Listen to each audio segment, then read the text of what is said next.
All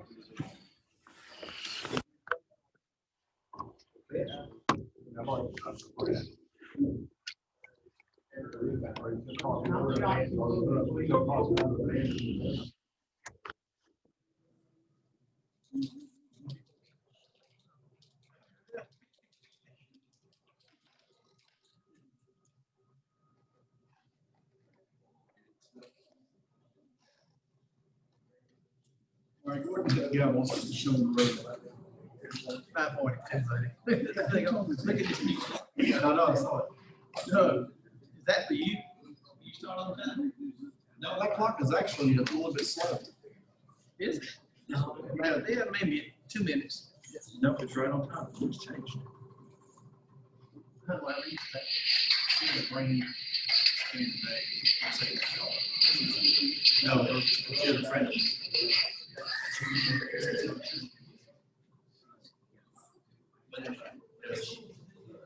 Yeah, I know. That's what I'm doing. She's got a put on 2 minutes.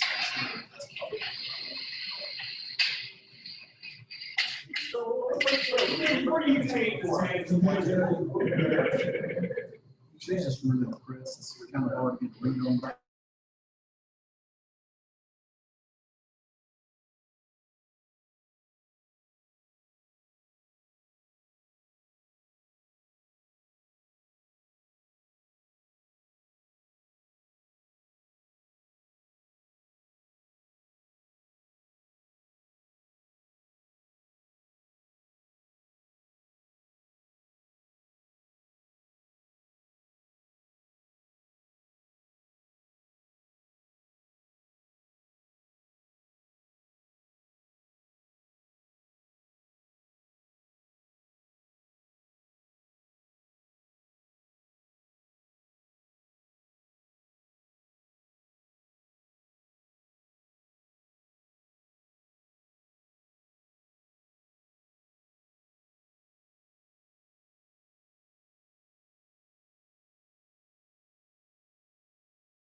I was thinking about reviewing it, and I was wondering if that's strange. But definitely they would agree there's two lots in the one. Based on the condition. They haven't objected to that.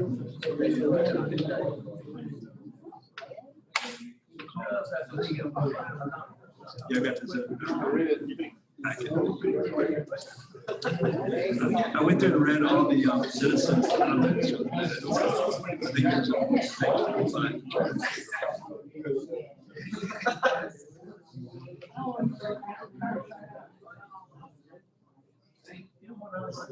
Oh, I haven't seen your comment. But you made it on my picture.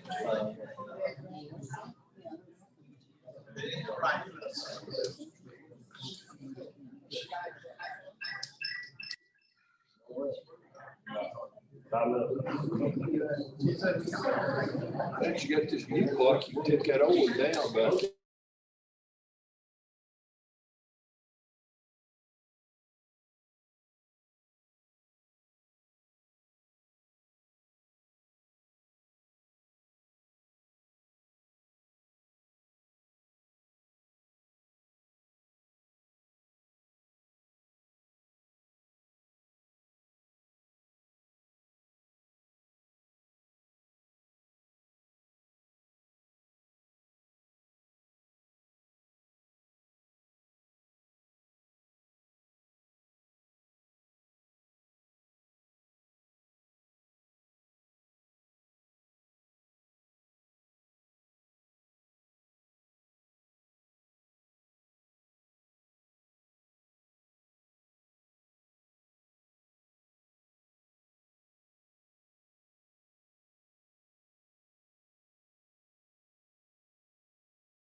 Arches is 250 miles, 3 hours, 3.5 hours. So we get there after that. After it's dark. Get up first thing.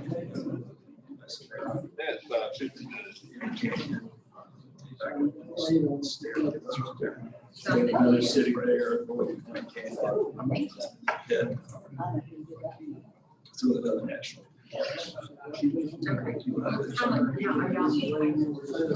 I would, but she.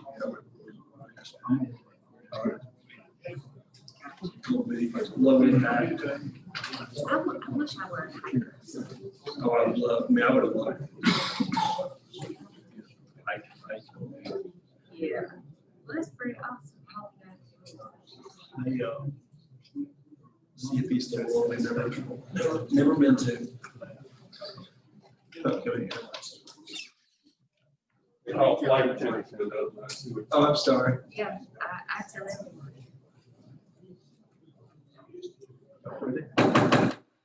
Good evening, ladies and gentlemen. Welcome to the regular scheduled meeting, City of Griffin Board of Commissioners, September 22, 2020. We will start with the pledge being led by Commissioner David Brock, invocation followed by Truman Tinsley III. Please stand and join me, please. I pledge allegiance to the flag of the United States of America and to the republic for which it stands, one nation, under God, indivisible, with liberty and justice for all. Most gracious Heavenly Father, we're here today to ask for your blessings and guidance in the performance of our duties as elected officials. We pray for strength, love, knowledge, and understanding. Help us to recognize and solve the problems that are presented. Make our solutions fair and just to the best interests of everyone. Help us to overcome our shortcomings and keep us united as a team to work for the betterment of the city and its people. We pray in your name. Amen. Amen. Thank you. We have the agenda that's been published and provided. Do we have a motion to approve the agenda? So moved. Mr. Tinsley with a motion. Do we have a second? Mrs. Murray with a second. All in favor, signal by raise your hand. 7-0. First item is citizens' comment. At this time, the mayor opens the floor to comments from the audience. Comments should relate to a specific agenda item not listed on the agenda for a public hearing or to a concern within the jurisdiction of the city. Commission meetings serve the purpose of conducting city business and are not a forum for the unlimited expression of opinion. The mayor reserves the right to limit comments to matters germane to city business and may refer speakers to the city manager or other staff for resolution. With that being said, is there anybody on my left side like to come before the board to speak before the commissioner? If you'll please come forward, state your name and address for the record. Yeah. DeAndre White, 226 Ella Circle, 30223. Thank you, sir. I'm here to address an issue in the city limits near the Walmart area. So there are 3 gigantic potholes near Zaxby's behind Dirty Dog's Car Wash entering into United Bank. It is just, I've hit these, I didn't know it was there at the time when I was driving, but I've hit them a few times. And is this something that could be resolved like immediately? Is that a private street, Dr. Keller? Yes, it is. We can call help. We've already contacted Halpern and we're doing our best to get them to fix this private property. Yeah, that's all. Okay, thank you so much. Is there anybody else on my left like to come before the board? Is there anybody on my right side like to come before the board? Last call. All right. Moving into public hearings. Public hearings are conducted to allow public comments on specific advertised issues such as rezoning, ordinances, policy development, operating budgets, and other legislative actions to be considered by the City Commission. First item tonight, receive comments regarding a request for a special use permit to allow the use of the single-family dwelling unit in the Central Business District, CBD, for a property located at 430 West Broad Street. Director of Planning and Development, Chad Jacobs, will address. And for the record, I represent a company that does the insurance for the applicant on this rezoning. Good evening, ladies and gentlemen. What you have before you is a request similar to what you had last month out on 5th Street. Same type of deal here. The property has kind of bounced back and forth between residential and pseudo commercial uses. One of the last uses that was in this property was a group home. Now the current owner is looking to utilize the property specifically just as a residential dwelling within the CBD district. So given that CBD doesn't allow residential uses as a specific permitted use, this is why you have the special use process. So we are recommending conditional approval of the request. And again, that the structure shall meet all requirements of applicable residential codes to bring it into compliance. If the structure reverts to a commercial use, then it must meet all applicable commercial codes and occupancy requirements, with those being maximum occupancy based on formulas contained in statewide minimum building code and fire and life safety compliance based on inspections. And finally, upon vacating the location for its principal use, the special use permit will be void. To be more than happy to answer any questions. Any questions from the board? Real quick, the property, I guess, to the east and the south of it, are those occupied as residential? They're off of One is gonna be on Broad right next to Slater. it. Cause I know there's like another, either one or two other houses in that block. I'm just more, Yes, just ma'am. curious. They're residential? I'd have to check, see how they're being. Okay, not a big deal. I'm just curious. All right, no other questions. Any other questions from the board? This is a public hearing. Is there anybody in the audience that has a question or comment in regards to this matter? Next item 2 and 3, we're gonna, because they're the similar, same applicant, and they're both combined, we're gonna do those at the same time. So the first one is receive comments regarding a request to rezone property located at 522 West Broad Street, consisting of 0.28 plus or minus acres from medium density residential to neighborhood business district. And then item 3 is receive comments regarding a request to rezone property located at 534 West Broad Street, consisting of 0.36 plus or minus acres from medium density residential MDR to neighborhood business district MBD. Yes. Mr. James, go ahead. So both of these applications are to go from MDR to MBD for the purposes of operating a licensed daycare facility learning center. The applicant has owned a center basically to the south and about a block over, and they're now moving to this location. The properties are both future land use planned as commercial, so that is compliant with the comprehensive plan and the future land use map. The location at 522 West Broad is where the structure is. That will be obviously the primary location of the daycare facility, whereas 534 is essentially the vacant lot there to the east of it on the corner, and that would basically be a fenced-in area for play area and things of that nature for the children. So in reference to the application for 522, we are recommending conditional approval. And that the use shall be as a licensed daycare facility, shall have adequate paved surface parking to accommodate for the licensed daycare, maximum occupancy based on formulas contained in the statewide minimum building code, fire and life safety compliance based on inspection. They shall register with the city of Griffin occupational tax. And finally, shall combine 534 West Broad and 522 West Broad into one tract. And finally, for 534, since this is the vacant lot, it shall be used as a licensed daycare facility, and then again, the combination of the property in one tract as well. I'd be more than happy to answer any questions. How big is that tract? Second one? It is 0.36. Oh, it's very small. Yes, sir. They're both small tracts. The first one is 0.28. What is the number of participants we have in it? Just the size of it? It's typically based on square footage pursuant to, if I don't misspeak here, a state law kind of standard. None of the kids that can be there. Unfortunately, I don't know that off the top of my head, that square footage. You said that the applicant previously is running a daycare business now. Correct. Is she? Not at this location, but it was at a previous location. Oh, so she's not in one right now. Not this. They're Okay, getting so the she's property not ready. moving her location from there to here. That's the intent of this, so they are moving it from the previous location to here, and I know that they've been getting the site ready. How close is that to Second Baptist Church? Right across the street. They actually purchased the property from Second Baptist. Any other questions from the board? Yes. Yes, ma'am. Can you clarify the parking situation? Yes, so they'll be subject to the parking regulations within the UDC. Okay, somebody tell me exactly what that means. So it's gonna be based on a square footage requirement.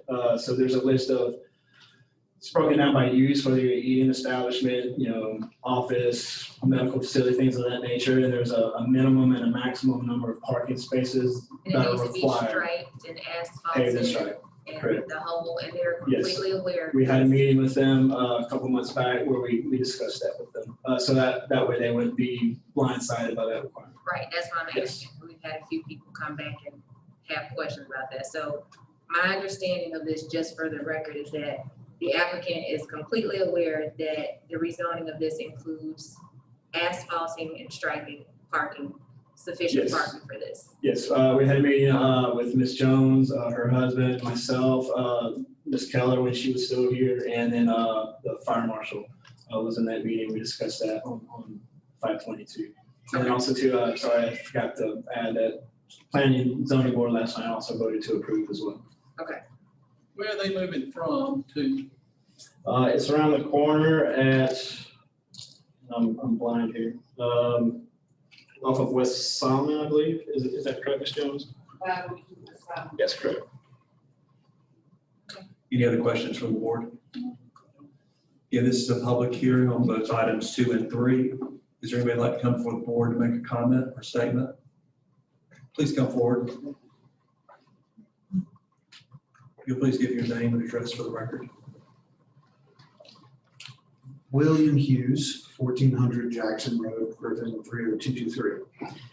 I may be here as a mistake. There was a zoning sign in front of a couple folks that had run a car lot and had,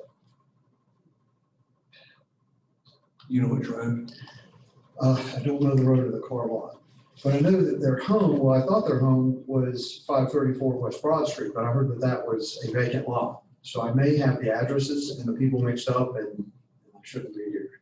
Chad, are you familiar with the vacant car lot with the rezoning coming up? Not for a vacant car lot. No, sir. 534 is a vacant lot on West Broad, and 522 is where the house is. Okay, so it's a stucco, 2-story home. Well, the stucco 2-story home we just did on item number 1 across from the church. When I hate to take up your time, I got the sign mixed up. I thought the sign was in front of the folks that I had concerns about, but it doesn't sound like it is, so Great. I apologize. Oh, Thank no you. worries. Thank you. Yes, ma'am. Name and address for the record, please. My name is Summer Childs. Right now I live at 1959 Williams Mill Road, Zebulon, Georgia, 30295, but I'm here for someone in Griffin who is immunocompromised. Go ahead. I'm here on his behalf.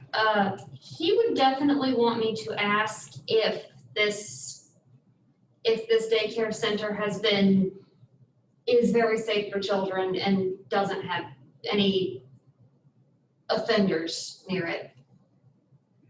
I'm not sure if that's a zoning issue, but it's definitely a concern.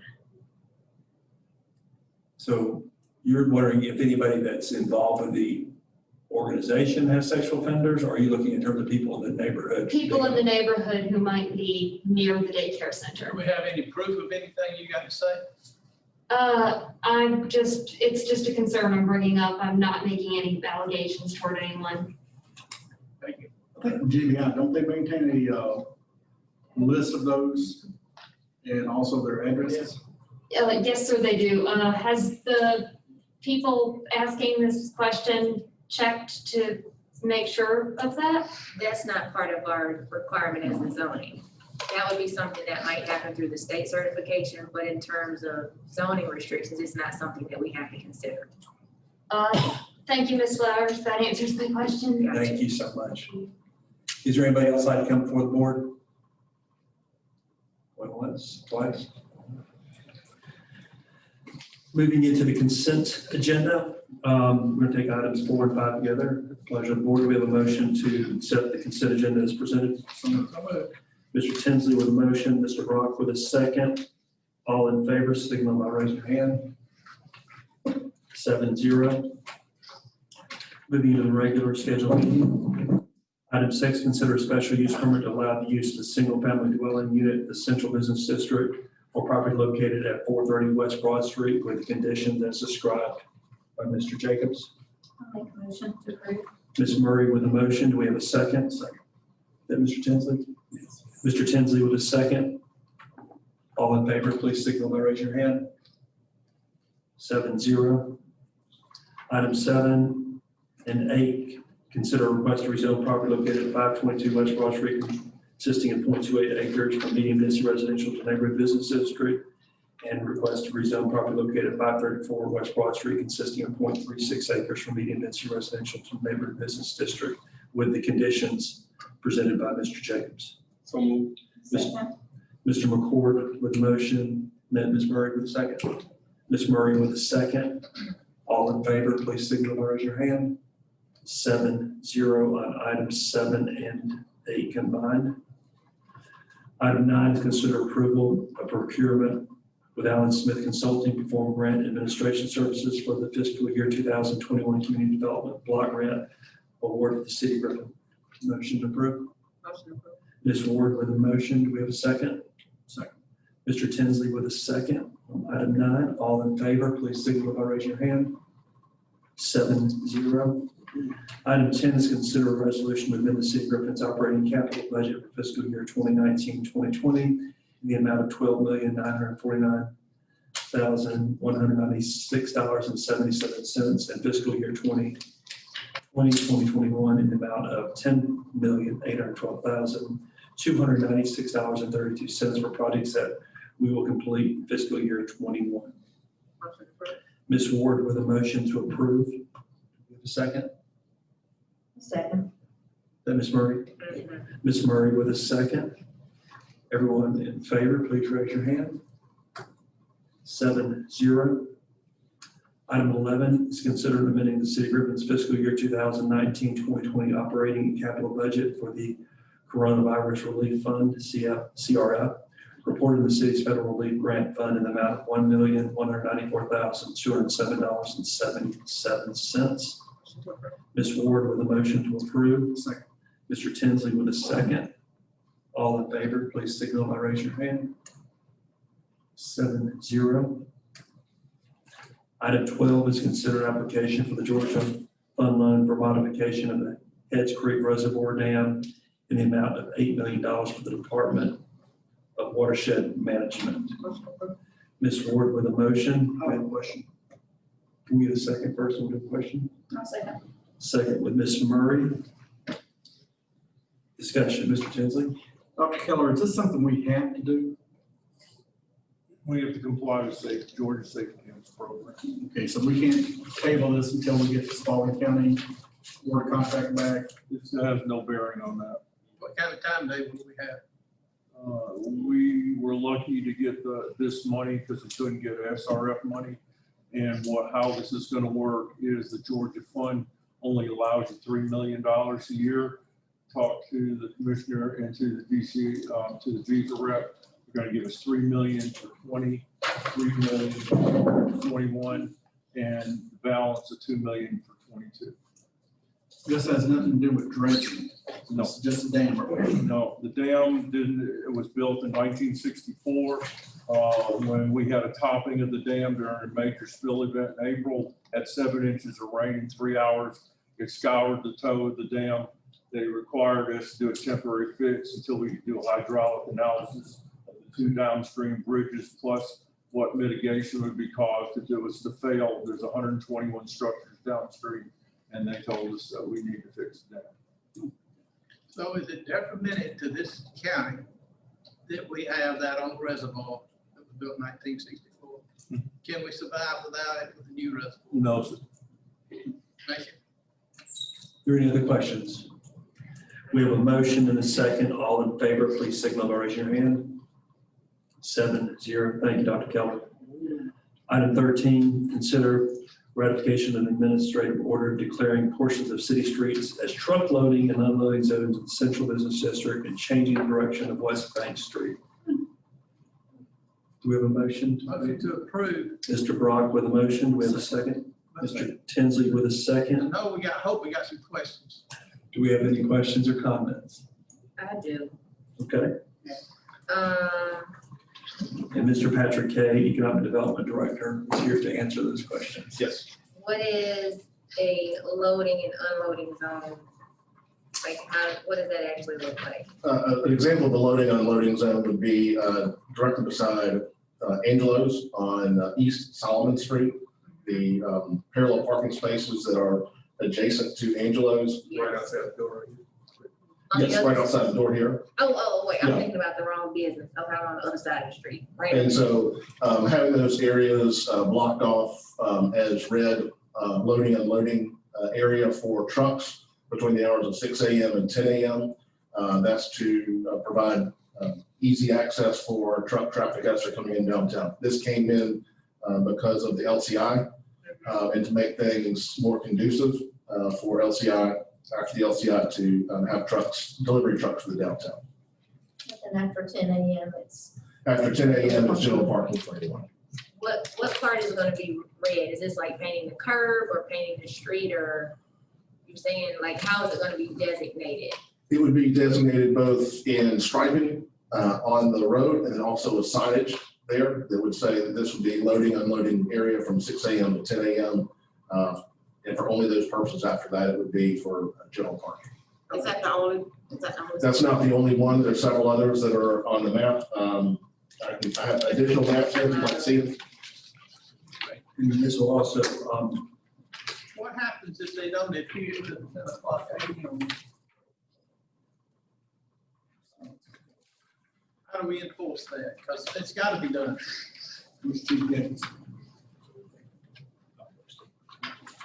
Oh, I got it right here. Thank you.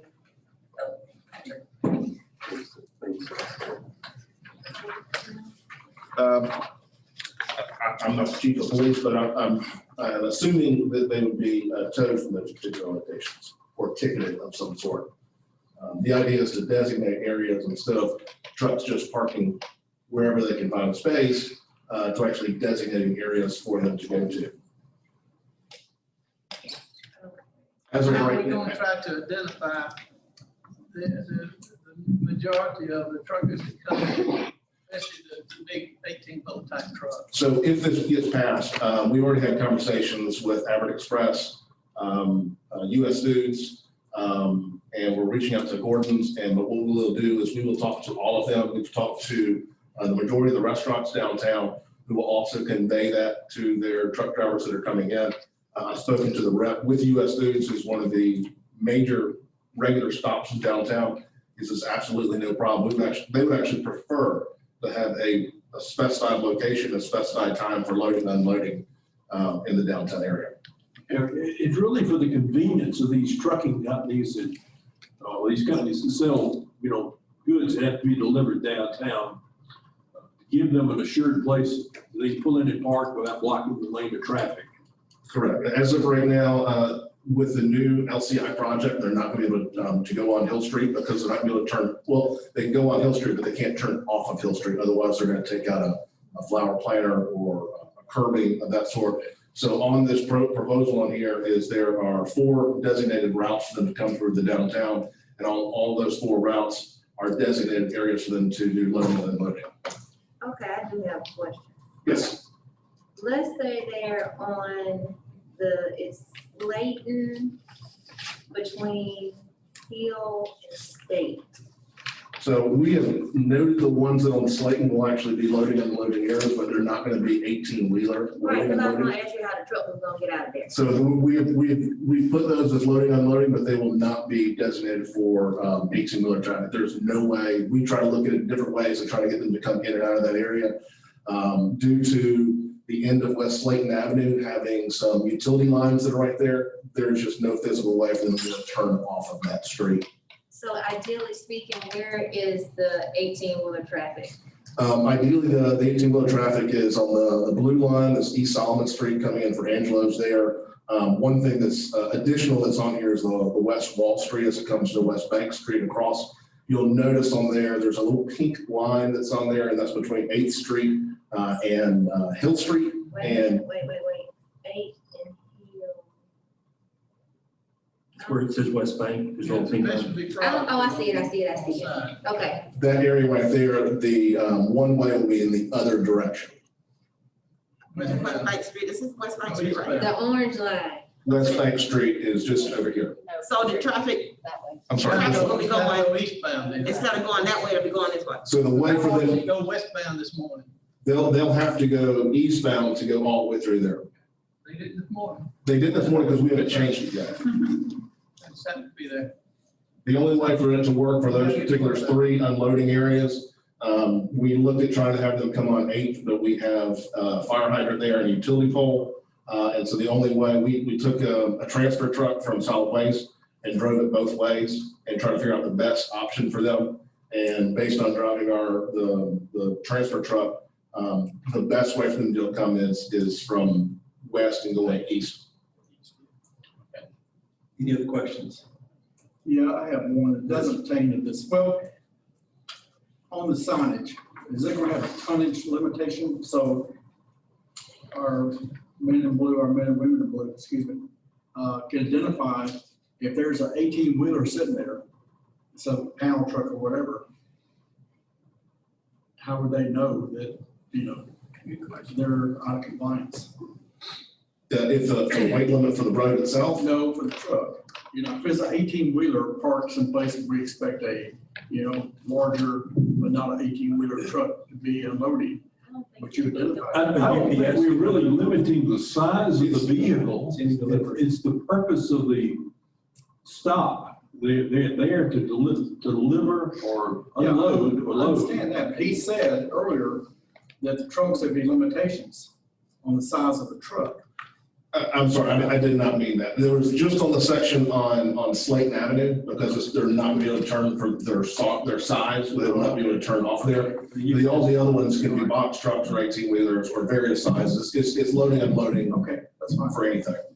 And another question I have, doesn't pertain to this, but in front of all of our businesses downtown now, I've noticed signage, pickup only. We have been talking about that on the downtown council, Main Street and DDA. We have allowed it per se during COVID and with LCI, but now that LCI is wrapping up, we will begin a campaign to start removing those because All right. those are not allowed. And I don't have a problem with it, I'm just curious. It's like they're taking up public space and, or those just picking up. Absolutely. No, that will go away. Okay, thank you. So we're needing a motion to approve this. Ms. Ward with a motion. Do we have a second? Ms. Murray with a second. Any other discussion?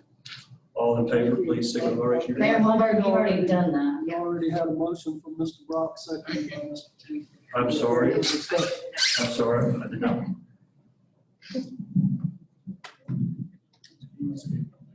Okay, I was looking at the wrong number. Thank you. You got it. All in favor, please signal by raise your hand. 7-0. Item 14, consider purchase agreement between the city of Griffin and E. Marshall Pape and Beverly Pape Penley purchase 32.8 plus or minus acres, tax parcel number 12001004, also known as Panelia Road, in the amount of $70,000. This is for the being able to annex the new airport to the city of Griffin. Ms. Ward with a motion, Mr. Tinsley with a second. Any discussion or questions? All in favor, please signal by raise your hand. 7-0. Congratulations, Mr. Smith, on that accomplishment. Thanks, sir. All right, moving to the city manager's report. Our community diversity committee had a good meeting on Tuesday, the 15th, and they decided to meet every first Tuesday of the month. So the next meeting will be October the 6th. Our employee diversity and inclusion team met on September the 10th, and their meeting again on the 30th. So both of those groups have had good first introductory meetings. Our Citizen Government Academy is also going very good. They will be meeting this Thursday at 6 at Fire Station number 2, headquarters. That will be their third meeting. So we invite you to stop by and see that group in the area. And in order to meet the advertising and meeting requirements for the millage rate that we discussed this morning, we will need to run an ad this Friday, and we will need to meet twice the week of October the 5th. We'll need one meeting, we'll need a Monday, Tuesday, or actually two meetings, one day, on either the 5th, 6th, or 7th. Then we'll have to run another ad and meet again on that Friday, preferably at 9 a.m. Wait, If that's possible for you to, What was that day? The Thursday? two meetings, morning and evening, on either Monday the 5th, Tuesday the 6th, or Wednesday the 7th, preferably Monday or Tuesday. I like Tuesday better. And then another meeting, which can be a 9 o'clock meeting on October the 9th, which is a Friday. Based on getting the ads to the paper, they have to run 7 days. There has to be 5 days between ads. It's just a nightmare, so that's about the only way we can do it. So let's roll with it on the Tuesday the 6th, is that right? Tuesday the 6th. At 9 a.m. and 6 9 a.m. p.m. 6 p.m. or 6:01 p.m. It has to be after 6 o'clock. Okay. 6:01 p.m. And then on Friday, October 9th, we do that at 9 a.m. If I can get a quorum here. Two. These are public hearings. We have to have 3 public hearings. But then the vote would be on the 9th, that morning after that public hearing, correct? Yes. okay, so 6, on the 6th at 9 and 6, and then on the 9th at 9. Public hearing at 9 and vote, a regular meeting right after that. Okay, that works for me. Okay? We'll get that in the paper tomorrow. Well, we'll be in the paper that Friday. We'll be doing tomorrow. You said we'd have a regular meeting on the 6th? No, sir. 2 public hearings on the 6th, 9 a.m. and 6:01 p.m. Okay. Public hearing on Friday, October 9th at 9 a.m. and a regular meeting preceding or, yes, after the. Make it 9. Y'all got Closing.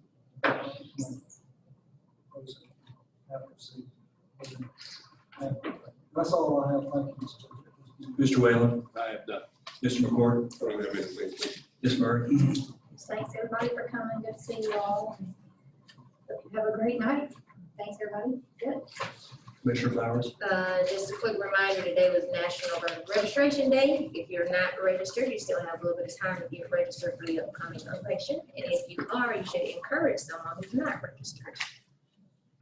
Mr. Brock, No comment, sir. Mr. Tinsley. I'd like to remind everybody about the census. If you have not completed that yet, please do so. I see a lot of stuff on Facebook about we need Olive Garden, we need Publix, we need all this stuff. Guess what? They ain't coming, if they ain't got a population. So please complete your census. I think you got, what, the 30? Yes. And then, You can get that completed as soon as possible. That's it. Ms. Ward. And just want to thank all the citizens for coming out today. It's always a great Griffin Day to see y'all smiling faces, even though some of you are behind masks. Thank you. With that being said, we have a motion to adjourn. Mr. Tinsley, Mr. Brock with the second. All in favor, please rise. Sean, you got one mask. She's smiling. I thought she was smiling through that fast. I'm proud. You gotta get the